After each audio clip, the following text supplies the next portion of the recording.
Well, good morning. It's great to be back in Marion County. We're really excited about today's announcement.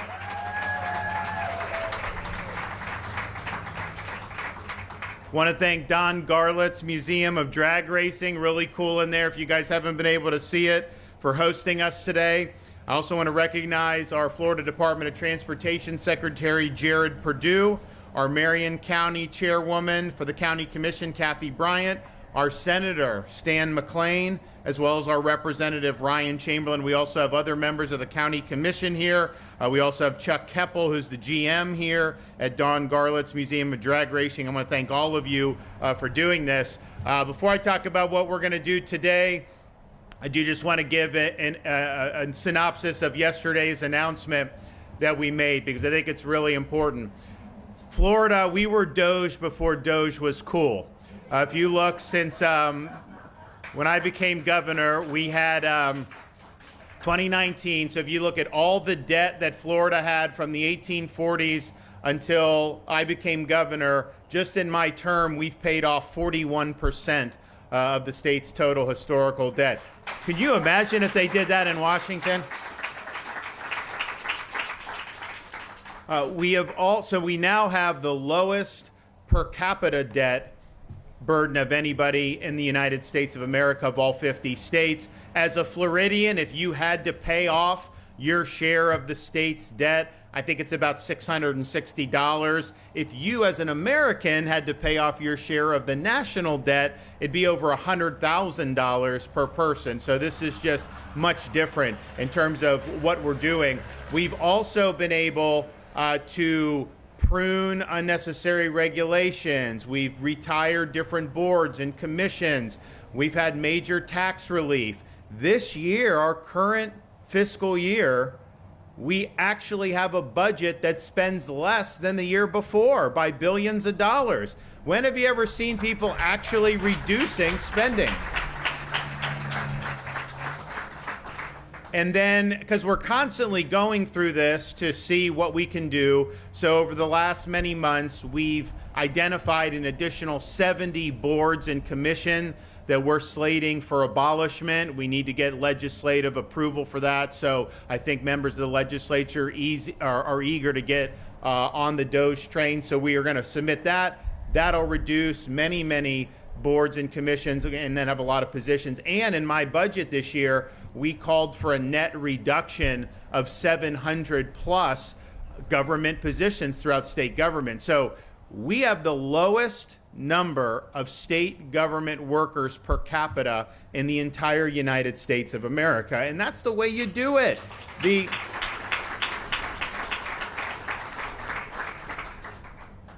If you talk to people that move from New York and come to Florida, and just for the record, I'm not asking anybody to move to Florida. We've got a lot of people. It's not always easy to accommodate, but it is a free country, and you got to take it as it goes. People vote with their feet. But when people come from New York, so New York State, we now have millions of more residents than New York State does. They used to have way more people than we do. We were kind of similar for much of maybe the last decade leading into the 2020s, but now we have millions more folks than they do in New York. And yet, even with millions of more people, our budget is less than half of New York State budget. Yet, would you rather go to the DMV here or there?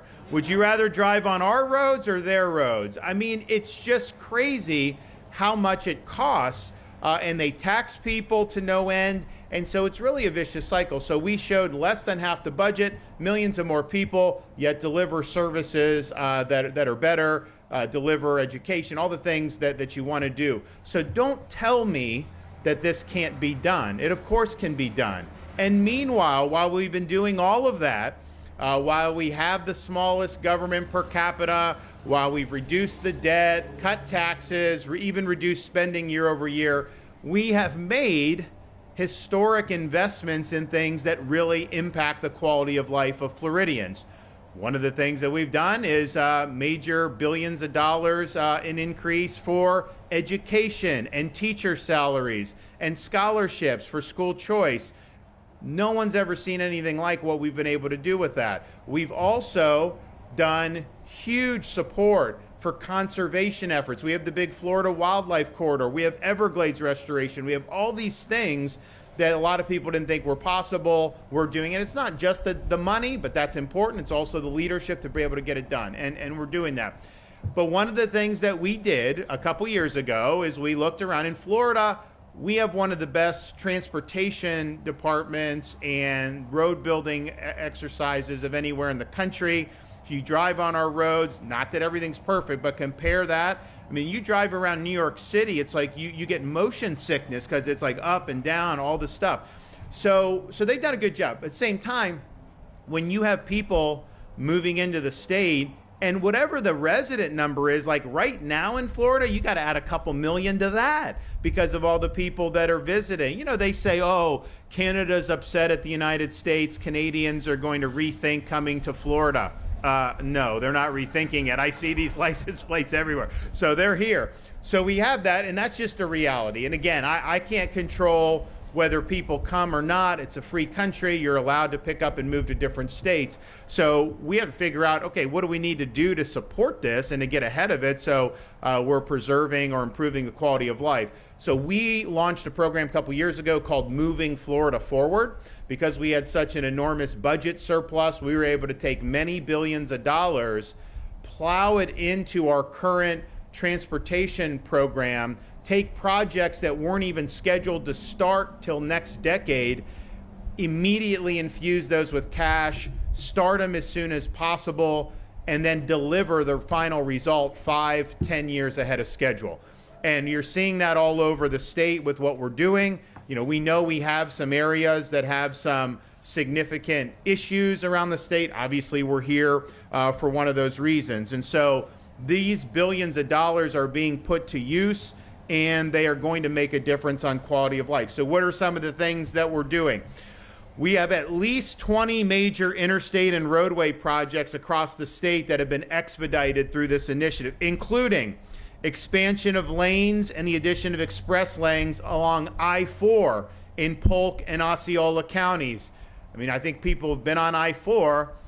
The ultimate was great, that helped, but once you get past where that was done and the lanes are less, it's not even a rush hour thing. You could be there at any time of the day and there could be a backup. So this is going to have a major, major impact in Osceola and Polk counties, especially as people go to and from different parts of Central Florida.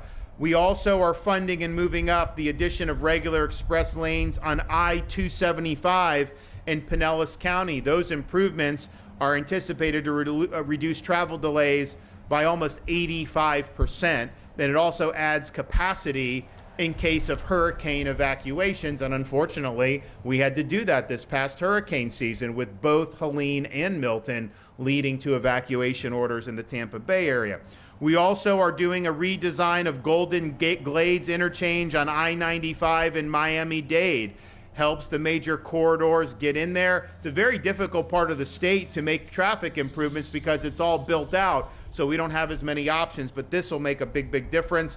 We're also doing the Fruitville interchange on I-75 in Sarasota, changing it to a diverging diamond design. You know, I see these plans and I look at that and I'm like, I asked Jared, like, what, how do you know? Oh, we've tested it. It's so much better if you do it. So they do test all these things. And when we're doing designs, it's proven to increase the traffic flow. So you're going to have that. They say that's going to increase volume capacity by 40,000 vehicles just in that one exchange. And so that's really, really big.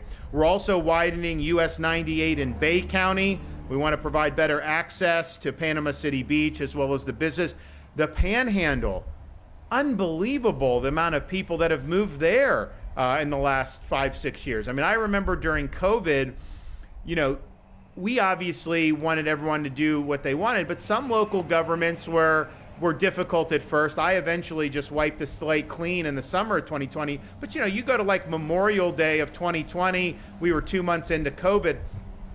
If you were in like Fort Lauderdale, they tried to have different things. You were in the Panhandle, you didn't even know COVID existed. I mean, it was just like a normal thing. I had people, Texas, Louisiana license plates, Mississippi, Alabama, Georgia, all converge on the Panhandle, on 30A and all these places. It was unbelievable. And their summer of 2020 was the best summer for them in terms of revenue. This is in the height of COVID. That was the best that they had ever had in the history of the Panhandle, and it's only grown since then. People there, they want to move there. It used to be kind of people knew about it. Now you have people all over the country that know about it, so this is really going to be important for them. We're also realigning US 301 from County Road 470 to Florida's Turnpike in Sumter County. That as an anticipated reduction in delays during peak hours of almost 94%. So these are things that are really significant. When you're doing groundbreaking now instead of in 15 years, that obviously is a big win for people. And some of these places like Champions Gate off of I-4, you can have really big bottlenecks. To say we'll get around to it in like 2034 when it's already intolerable now, and we had the means to do something about it, wasn't acceptable. So we decided to do it, and we're really looking forward to do it. So our total investment in infrastructure over the next 5 years is going to be almost $70 billion. And again, that's reducing congestion, improving safety, and addressing the future needs. Which brings us to today. I think people that travel around Florida and have a good knowledge of everything know where some of the pressure points are. And I think that both tourists and residents alike have seen what you can have in the way of traffic on I-75 here in the Ocala area. You can have major backups, standstill traffic, and again, that's not necessarily just limited to rush hour. That can happen at any time of the day. This is one of the most used, if not the most used, tourist corridors. 15% of all visitors to Florida come down I-75 from Georgia. We also have major freight that's moved across I-75. And as we saw again this past year, I-75 is essential for hurricane evacuations. During Hurricane Milton, we implemented emergency shoulder use on I-75 so that people on the West Coast could evacuate quickly and safely. And we were able to safely evacuate millions of people out of harm's way. Now, on evacuations, we always stress you don't necessarily even have to get on an interstate. There's usually shelters within your county, but we know people want to get out of Dodge, and so that's what happened. And so they look at that. People always ask, every time we do this, we open the shoulder, and you do that at once the traffic gets to a certain level, you open the shoulder, because there's a little bit of risk in that, so you don't do that willy-nilly, and want people to be safe, you do it. People will always say, are you going to do contraflow where you shut down going south so everyone can go north? No, it doesn't work. This has been studied. They've done it. There's safety issues to it, of course, but it just doesn't work.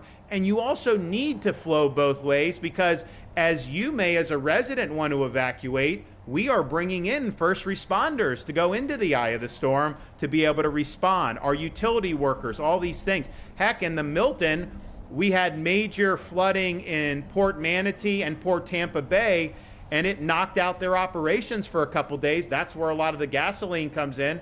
So we set up like these mini gas stations around the west coast of Florida. People could come in and get free gas, get in the line with these massive tankers. And it's like, okay, we had to fill a need, we'll do it. But the reality is we bring a lot of stuff in. So it worked really well, and we're happy to be able to do that. Now, with moving Florida forward, we are able to infuse $541 million to accelerate this I-75 project, where we are creating more lanes on I-75 between State Road 44 and State Road 326. That is going to make a difference for people. That is going to make it better for traveling in this direction. This was something that is being accelerated by between 10 and 15 years, depending on how the schedule would shake out. And I looked at that, I saw the traffic, I'm like, I've got money in the kitty, like we can't wait 15 years, we got to get going now. So I'm happy that we'll be able to do. These auxiliary lanes will cover over 31 miles. And again, that's from Wildwood, State Road 44 to State Road 326 in Ocala. And again, that's 10 and 15 years ahead of schedule. And because we advanced this Moving Florida Forward project, Florida Department of Transportation was able to begin work on the new 49th Street interchange, which is going to have a major economic impact. They came to me a couple years ago, maybe it was maybe 2 years ago, and they said, Governor, we have a request from either Marion County or the city of Ocala or something for job growth grant funding. So I have job growth, I can give it out for infrastructure and job training. And they're like, they want to create this interchange on Northwest 49th Street off I-75. And I'm like, okay, that's fine. And then they're going, and I'm like, look, I get pitched on a lot of things, right? I mean, it just goes with the job. And so I'm just kind of going, they're going through some stuff. And then I'm like, all right, I didn't commit to anything. And then whoever was briefing me paused, kind of looked up at me and said, oh, by the way, sir, if we do this interchange, they will be able to do a Buc-ees right there off the exit. I said, sign me up. I am good with that. And so there is going to be a Buc-ees. And when we said we would do the interchange and everything, Buc-ees did the announcement. I think we did an announcement here. I remember they were throwing out candy and stuff to people. And at the time of the announcement, it was the largest Buc-ees in the entire United States. Have all you been to who has been to a Buc-ees before? Okay, most of you. I mean, it's like the Shangri-La of service stations. It is unbelievable. And it's like merchandise. It's got, if you want beef jerky, they make it on site. Barbecue, ice cream stuff, bacon. I mean, you name it, they have it. It is, once people do the Buc-ees, it's kind of something that they always want to do. It's funny because the owner of Buc-ees is a friend of mine. He's been supportive politically, and he's involved in Texas. And sometimes if you're involved on one side, the other side wants to attack you. So I remember there was a couple years ago, there was an effort. These are like probably paid left-wing groups.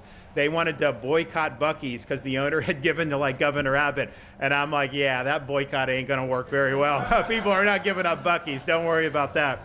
So we're going to be able to do that, and I think it's going to be really good. The first Buc-ees went in St. Augustine off I-95 on the World Golf Village. The second Buc-ees went in off I-95 on LPGA Boulevard in Daytona Beach.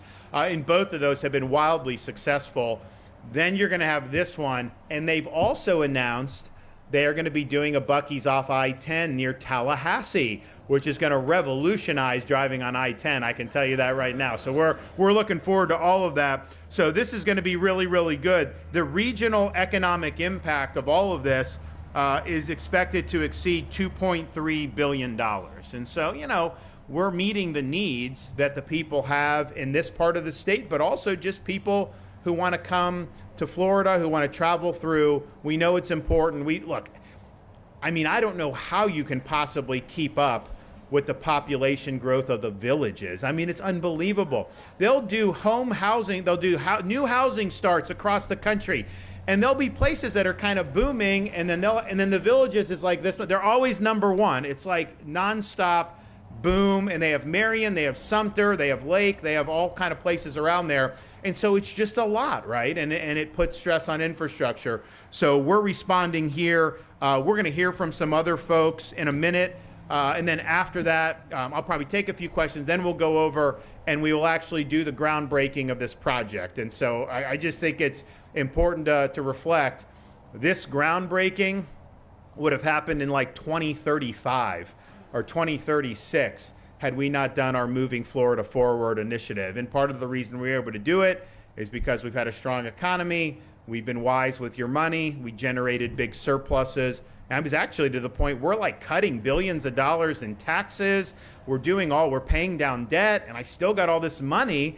And we've quadrupled the rainy day fund almost since I've been governor. We've got plush reserves, but it's like, okay, if you're gonna have to do these projects anyways, we know we're gonna spend the money, why don't we just do it now and actually get it done so that people can benefit? So thanks for everyone that's been involved in this. I think this is a really monumental day for the state of Florida. This is only one of many projects that have either already broken ground or will soon break ground, and many projects that will be completed, not just ahead of schedule, but 5, 10, even 15 years ahead of schedule. That is something that as a taxpayer of Florida, you should be proud of. Okay, Jared Perdue, Florida Department of Transportation.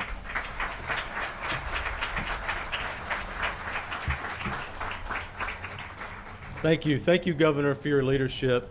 And as you heard from the governor, we were Doge before Doge was cool.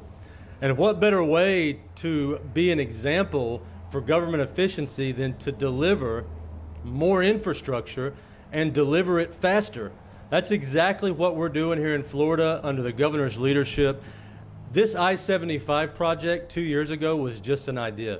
We went from an idea to construction in just 2 years. And that's really because of the governor's leadership and this idea to bring general revenue surplus to infrastructure when Florida is growing faster than it's ever grown before. So we really appreciate the governor's leadership. And I can tell you, with Governor DeSantis at the helm, our employees come to work and they work hard and they stay until the job is done. That's exactly what you're going to see here on I-75. We're super excited about this investment, and you're going to start to see a lot of work happening out there, and it is going to bring congestion relief, as many of you know, to one of the worst sections of interstate in the entire state of Florida. So if you look at what we're able to do, you also heard from the governor, as part of this Moving Florida Forward project on I-75, we're also advancing the 49th Street interchange here in Marion County. And I can tell you, that's only possible because of the great partnership we have with Marion County. That interchange is going to connect a local road loop all the way around the Ocala area. It's going to create tremendous growth, not only as Buc-ee's coming to town, which we're very excited about, but there's a ton of industrial development plan. It's going to create thousands of jobs, and as you heard from the governor, it's going to have over a $2 billion economic impact. So we're really excited to do that. Another great example of DOGE advancing more infrastructure as part of the governor's initiative. So thank you for that. If you look at this project specifically, it's nearly $550 million. The construction duration will be 3 to 4 years, and we are adding an additional lane of capacity in each direction on I-75. And this is the biggest problem you have, especially even if you just have a stalled out vehicle on the shoulder.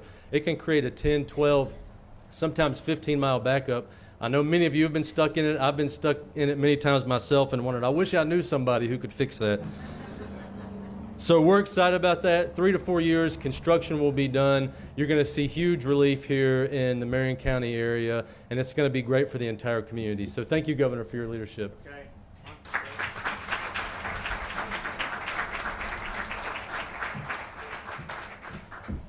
What an exciting day in Marion County, and I want to give a big thank you on behalf of the Marion County Commission to Governor DeSantis and to FDOT for moving this project forward sooner than later.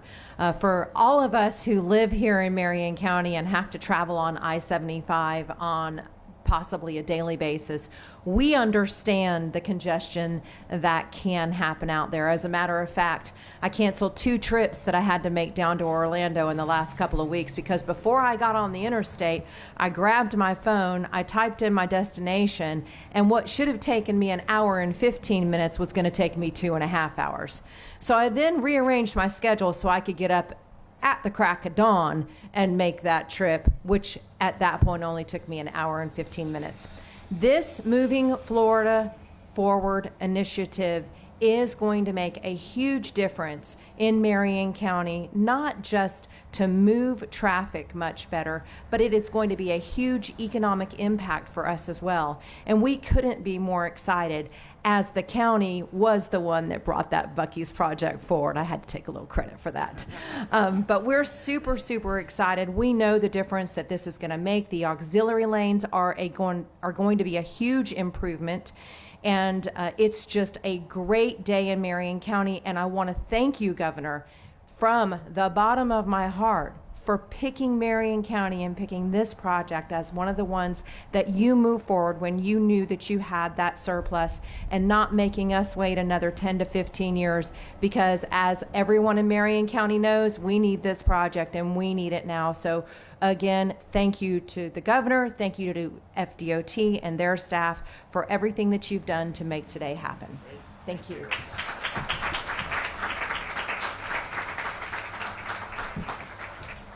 Well, good morning. It truly is a great day in Marion County, home of thoroughbred horses and a little stretch of I-75 here that we all know has had some challenges over the last several years, and certainly It's been a choking point for folks going north and south, and it's one of the questions that I get asked a lot by my colleagues and other folks even that work in state government. They say to me, they say, Senator, when are you going to get I-75 fixed so we can get back and forth? And so Governor DeSantis, I applaud you for the recognition that a strong, well-functioning transportation network creates prosperity and drives economic development. I appreciate the leadership and vision in crafting moving Florida forward, the initiative. Secretary Perdue, to you and your team, who I have seen the governor tell you many times, get faster, and you guys respond in the right way. And so it's going to allow this section of I-75 to be completed way ahead of schedule.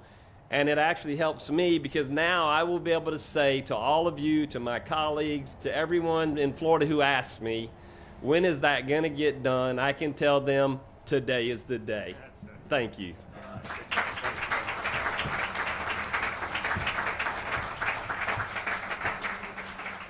So I want to thank everyone that's been involved in this. We did this a couple years ago, so I think it was the legislative session, maybe 2023, where we worked with them to get this teed up. We had to make some adjustments in 24 to make sure everything was good, but we've been off to the races on all these projects. It's really exciting. You know, we also did stuff when COVID hit. You had companies like the white collar people, a lot of them were work from home. Now, we never, said work from, people could, do what they want. Now I think like people need to be in the office, but at the time, there were a lot of people that were opting to do that. So the traffic really went down on our roadways, and so we accelerated things like I-4 in Orlando, some of these other things, because you could close more lanes and it really wouldn't make as big of an impact. And so as other people were kind of cowering, we're like, we're going to use this opportunity to really move some projects forward, and those projects have been very, very beneficial. It's been very helpful to see some of the stuff that's happened in different parts of the state. So thanks to everybody that's been involved. Appreciate our legislative partners, appreciate FDOT, appreciate everyone that helped bring this to fruition. Okay, I can take a few questions and then we're gonna move and then we're gonna do this. So yes.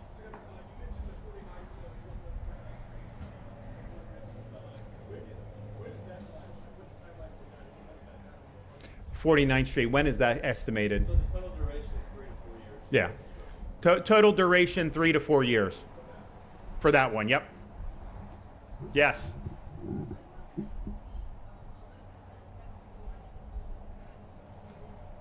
Soon. Yeah, you'll see them soon. I had mentioned in my opening comments, I talked about it in our press conference yesterday.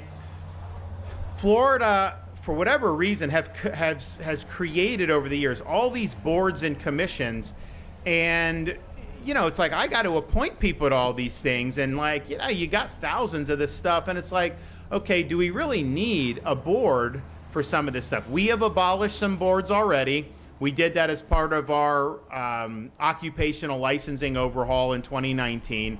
It was barriers to entry for people. We wanted them to be like, you shouldn't have to get a special license if you want to be a hair braider. You can either braid hair or you can't, right? And so it's like, let people do it. Let people apply their trade. So we got rid, it was just things like that that were really antiquated. So we did. Now there's also other things that are in law that just haven't been used. There's other things that are just ineffective. There's things that are unnecessary. I mean, there are certain professions that may have some needed regulations, but that could be done through our existing agencies. You don't need a separate board to do all that. There are other boards that have already served their purpose. Maybe they were tasked with producing something. They've done that, and they should be sunsetted. It's not, Ronald Reagan said the closest thing to eternal life on earth is a government bureau. And not in Florida, though. We don't want that. So we want to retire these things once they've done. So we'll be doing that. I know we've been discussing some of the stuff with the legislature. I think we'll be able to get on the same page on pretty much all of it, and then that will be likely drop in a bill probably by the end of the week, I think, is when all these bills have to drop. So that's going to happen imminently. And look, I can tell you, I've reviewed it.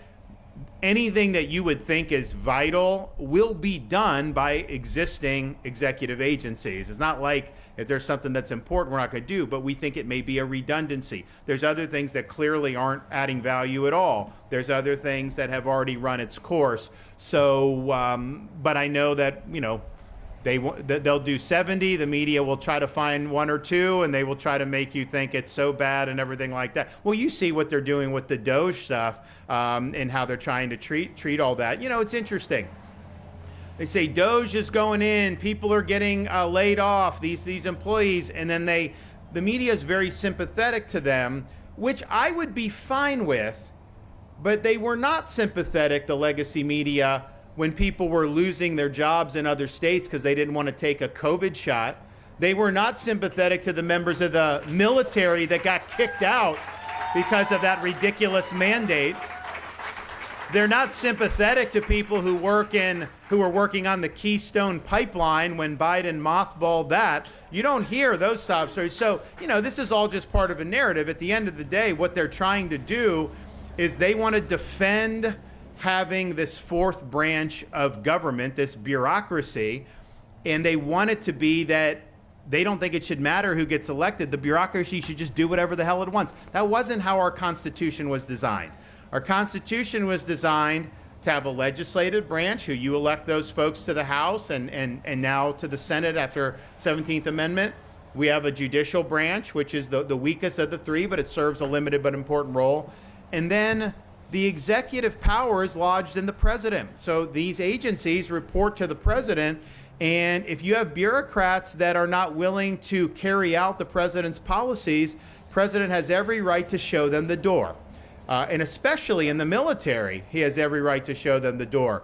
That's how our system was designed. We've gotten away from that because I think if you think it, like if you're on the left, it's like heads they win, tails we lose. If they win the White House, then they can have policy implemented. But if they lose the White House, they have this permanent bureaucracy that continues to implement those same policies that the voters rejected or tries to sabotage the duly elected, usually Republican president. We saw this during Trump 45 really aggressively. And then you'll hear, so the president removed the chairman of the Joint Chiefs of Staff. They removed some other senior military leaders. I think the chief of naval operations, some others. And you hear like bedwetting in DC media. Oh my gosh, he's doing all this. First of all, Obama removed hundreds of generals and admirals when he was there. But they have this idea that, oh, the president is trying to remove institutional resistance to his policies amongst the military. The military officers have no right to indulge in institutional resistance. They are pledged to support and defend the Constitution, so obviously the directives have to be lawful, but if they disagree with a policy, they have no right to try to sabotage that policy. And if they're not able to carry out those policies, then they should just find another line of work. That's the way the system works. If you believe that unelected military officers should provide institutional resistance to the duly elected president just from carrying out his job, then you would not be somebody that the founding fathers would have appreciated, because they were very concerned about military being superior to civil authority. They wanted the military always to answer to civil authority. And when the president has policies, some of his policies are going to conflict with what the DC foreign policy blob wants. And I think there's a mindset up there that you can't do that. And then if someone tries to do that, even if they were duly elected, that you somehow, as an unelected member of either the military or some of these other agencies, have a right to try to kneecap it. That's not the way it works. And so when you see them going in and making personnel changes, one, constitutionally valid 100%, also removing some of these other folks in some of these other agencies that's now working its way through the courts, ultimately those are going to be found to be valid uses of Article 2 power as well. I mean, we can't have a situation where you have agencies that are able to just be free agents. That means your liberty is not protected. We elect one president to oversee all that. That's who these agencies need to be accounted to. All right, yes, one more.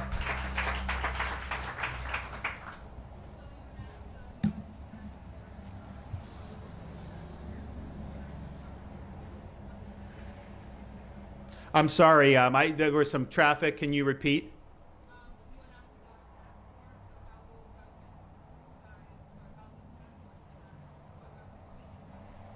Okay, so the question is, how are we going to decide what's necessary, what's unnecessary? So With the state agencies, what we've been doing this anyways. So for example, we police every contract over a certain amount, and if there's any DEI or anything slipped in, we stop it.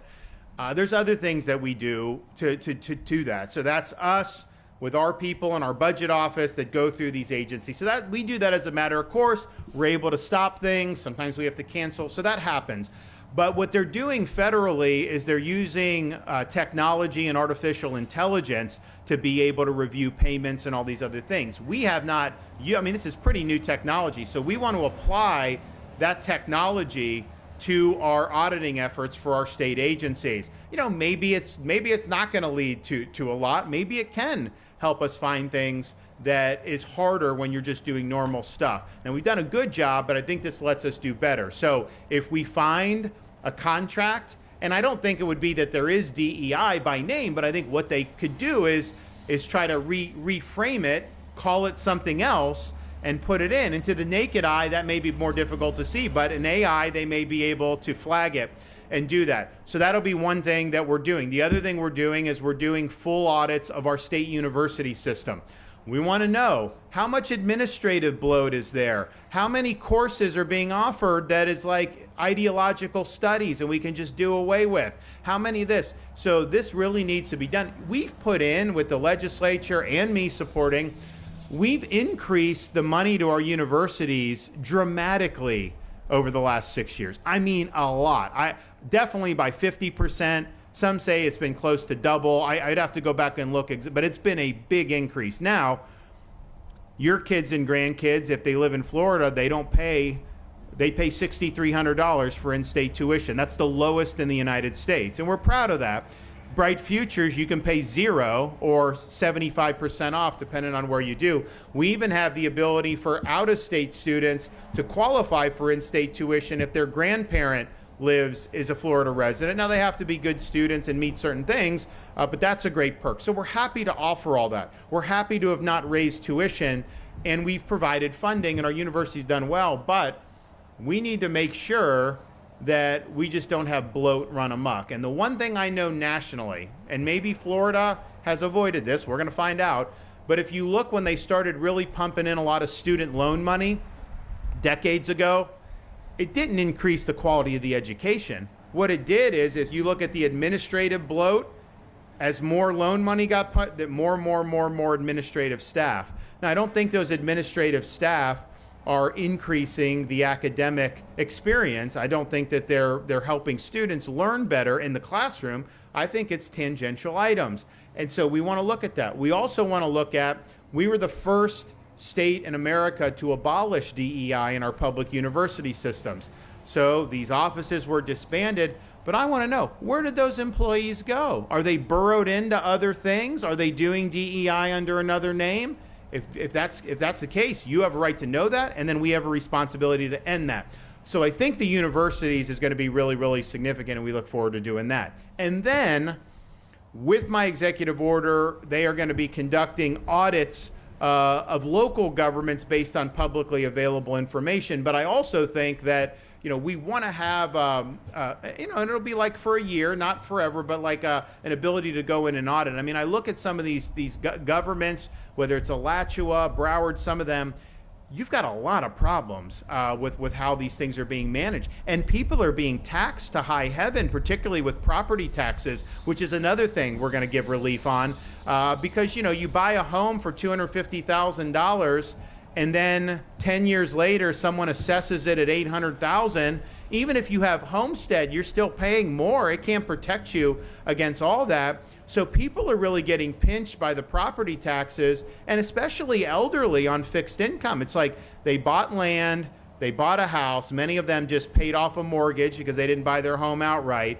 And so now they're just living in freedom, except they have to cut a check to the government every year, just basically paying rent to live on their own property.